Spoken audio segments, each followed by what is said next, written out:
చాలా మంది కోర్టు కేసుల్లో సంవత్సరాల పాటు కోర్టుకు తిరుగుతూ ఉంటారు కదా! ఈ కేసు ఎప్పుడు కంప్లీట్ అవుతది? ఎప్పుడు మనకు న్యాయం వస్తుంది? అనే ప్రశ్న చాలా మందిని ఇబ్బంది పెడుతూ ఉంటుంది. కానీ మీకు తెలుసా? ఒకే రోజులో వేలాది కేసులు పరిష్కారం అయ్యే ఒక ప్రత్యేక న్యాయ వ్యవస్థ మన దేశంలో ఉంది అని. అదే నేషనల్ లోక్ అదాలత్. ఈ నేషనల్ లోక్ అదాలత్‌ని నేషనల్ లీగల్ సర్వీస్ అథారిటీ ఏర్పాటు చేసింది. ఇందులో కోర్టు ఫీజు లేకుండా, సంవత్సరాల పాటు కేసులు నడవకుండా, 2 పక్షాల అంగీకారంతో కేసులు త్వరగా పరిష్కారం అయితాయి. అయితే నేషనల్ లోక్ అదాలత్ అంటే ఏంటి? అది ఎప్పుడు కండక్ట్ చేస్తారు? ఏ కేసెస్‌ని పరిష్కారం చేస్తారు అన్నది ఈ వీడియోలో చూద్దాం. In Telangana State Legal Service Authority, the National Lok Adalat that was originally planned on 14th March was postponed to 28th March. Telangana State Legal Service Authority officially rescheduled the Lok Adalat date. The first National Lok Adalat for the year will now be held on Saturday 28th March across all the courts in Telangana. నార్మల్గా 14th March జరగాల్సిన national Lok Adalat Telangana state legal service authority ఏం చేసింది, reschedule చేసి 28th మార్చ్కి post phone చేసింది. ఇది Saturday వచ్చింది. File number L34/2018 NALSA dated 4th December 2025 approved schedule of the National Lok Adalat in the year 2026 is mentioned.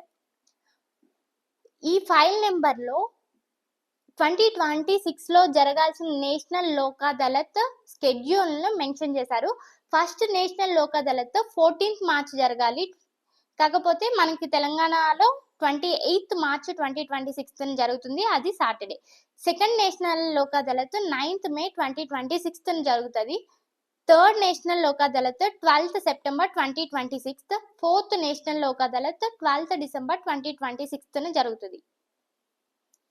Lok Adalat అంటే ఏంటి? Lok Adalat is an alternative dispute resolution system where legal disputes are settled amicably with the mutual consent of both parties. The decision passed by Lok Adalat are legally binding and equivalent to court decree. Lok Adalat అనేది ఏంటిది? Alternative dispute resolution అన్నమాట. దీన్ని ఎలా పరిష్కారం చేస్తారు?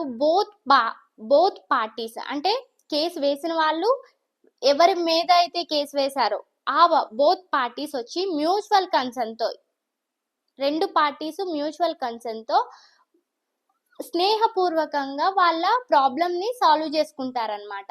అయితే ఈ national Lok అదాలత్లో వీళ్ళు ఒక అవార్డు అనేది గ్రాంట్ చేస్తారు. ఆ అవార్డు కోర్టు డిగ్రీకి ఈక్వల్గా ఉంటుంది. నేషనల్ లోక్ అదాలత్.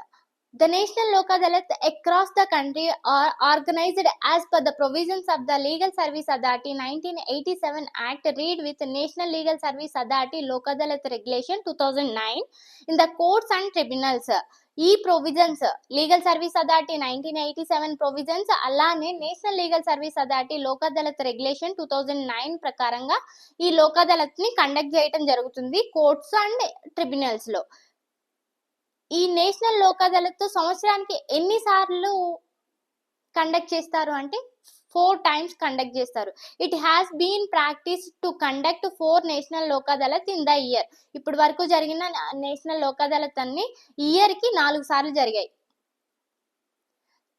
ఎలాంటి కేసెస్ని వీళ్ళు సాల్వ్ చేస్తారు? ప్రీ లిటిగేషన్ కేసెస్ అంటే ఇంకా లిటిగేషన్ స్టార్టింగ్లోనే ఉంటే అలాంటి కేసెస్ని సాల్వ్ చేస్తారు. అదేవిధంగా all types of civil cases and compoundable cases including the following cases. Civil cases, compoundable కేసెస్ని కూడా ఈ నేషనల్ లోక్ అదాలత్లో పరిష్కారం చేస్తారు. క్రిమినల్ కాంపౌండబుల్ కేసెస్ అంటే offence nature and seriousness of the offence చాలా తక్కువగా ఉంటుంది. Without court permission they can compromise, they can settle the case. అలాంటి కేసుల్ని క్రిమినల్ కాంపౌండబుల్ అఫెన్సెస్ అంటారు. అలాంటి అఫెన్సెస్ని నేషనల్ లోక్ అదాలత్లో సెటిల్మెంట్ జరుగుతుంది. అలాగే NI act cases under section 138 అంటే check bounce cases.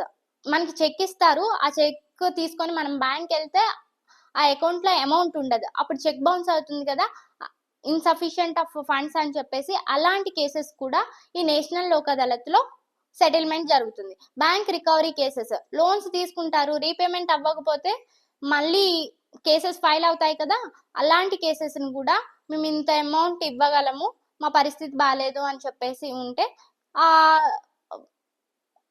National Lok అదాలత్లో ఈ కేసెస్ని సెటిల్మెంట్ చేయడం అనేది జరుగుతుంది.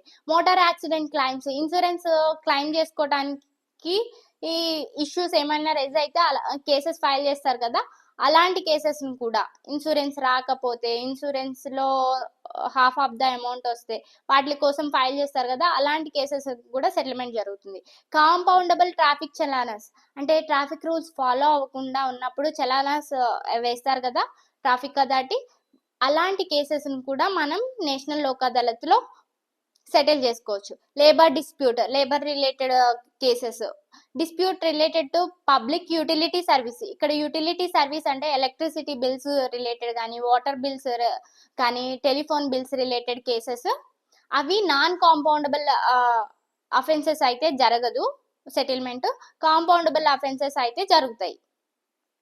నాన్ కాంపౌండబుల్ అఫెన్సెస్ అంటే వితౌట్ కోర్ట్ పర్మిషన్, అంటే కోర్ట్ పర్మిషన్ లేకుండా సెటిల్ అవ్వని కేసెస్ని నాన్ కాంపౌండబుల్ కేసెస్ అంటారు. అదే కాంపౌండబుల్ కేసెస్ అంటేనేమో కోర్ట్ పర్మిషన్ అవసరం లేదనమాట. నాన్ కాంపౌండబుల్ అఫెన్సెస్లో కోర్ట్ పర్మిషన్ అవసరం సెటిల్ చేసుకోవాలంటే. అలాగే మ్యాట్రిమోనియల్ డిస్ప్యూట్స్ ఉంటాయి కదా, వివాహ సంబంధ గొడవలు, అలాంటి కేసెస్ కూడా సెటిల్మెంట్ జరుగుతుందన్నమాట. ఎక్సెప్ట్ డివోర్స్ అన్నమాట, విడాకులు తప్ప మ్యాట్రిమోనియల్ డిస్ప్యూట్స్ ఏమైనా కూడా సెటిల్ చేసుకోవచ్చు. 498 కేసెస్ ఉంటాయి కదా అలాంటివి. అలాగే ఫ్యామిలీ డిస్ప్యూట్స్, అన్నకి తమ్ముడికి మధ్య, లేకపోతే బాబాయ్కి కొడుక్కి మధ్య, అలాంటివి ఉంటాయి కదా, అలాంటి డిస్ప్యూట్స్ని కూడా సెటిల్ చేసుకోవచ్చు.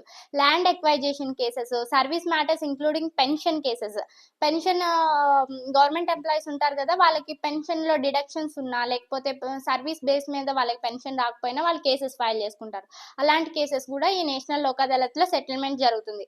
రెవెన్యూ రిలేటెడ్ అదర్ యాన్సిలేటరీ మ్యాటర్స్, అంటే యాన్సిలరీ మ్యాటర్స్ అంటే ఏంటిది అంటే ఇక్కడ టెలిఫోన్ బిల్స్ లాంటివి, లేకపోతే ఒక అవార్డ్ కాంపన్సేషన్ రిలేటెడ్ కేసెస్ ఉంటాయి కదా, అవి హైకోర్టులో ఉన్న, డిస్ట్రిక్ట్ కోర్టులో ఉన్న, తాలూకా కోర్టు అంటే మండల్ లెవెల్లో ఉన్న జేసీజే కోర్టులో ఇవి ఉంటాయి కదా, ఆ లెవెల్లో ఉన్న కోర్టులో ఈ కేసెస్ ఉన్నా కూడా అవి కూడా సెటిల్మెంట్కి వస్తాయి. Intellectual property right matters, consumer matters and other matters before quasi judicial authority. నార్మల్గా ఇవి క్వాసీ జ్యుడిషియల్ అథారిటీ కిందకు వస్తాయి. సో ఇలాంటి కేసెస్ కూడా సెటిల్మెంట్ జరుగుతాయి. అదే విధంగా civil cases, rent related, easementary rights, అంటే నీకున్న రైట్ని వేరే వాళ్ళు ప్రొహిబిట్ చేస్తున్నారు, అంటే ఈ వేలో నువ్వు రావద్దు, ఇది నాది అని చెప్పేసి ఈ అబ్జెక్ట్ చేస్తూ ఉంటే అలాంటి ఈజ్మెంట్ రైట్స్ వస్తాయి. ఇంజంక్షన్ సూట్స్ అనమాట, టెంపరీగా మనకి ఏదైనా రిలీఫ్ కావాలంటే ఇంజంక్షన్ సూట్స్ వేస్తాం కదా, అలాంటివి కూడా ఈ లోక్ అదాలత్లో సెటిల్మెంట్ జరుగుతుంది.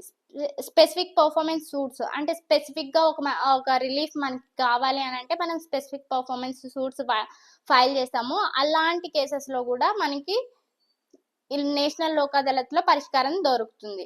బెనిఫిట్స్ ఏంటి అని అంటే ఫాస్ట్ కేస్ డిస్పోజల్ ఉంటుంది, అంటే త్వరగా ఒకే రోజులో మనకి కేసు క్లోజ్ అవ్వడానికి ఆస్కారం ఉంటుంది. ఒక అవార్డ్ పాస్ చేస్తారు, అది ఈక్వల్ టు కోర్ట్ డిగ్రీ.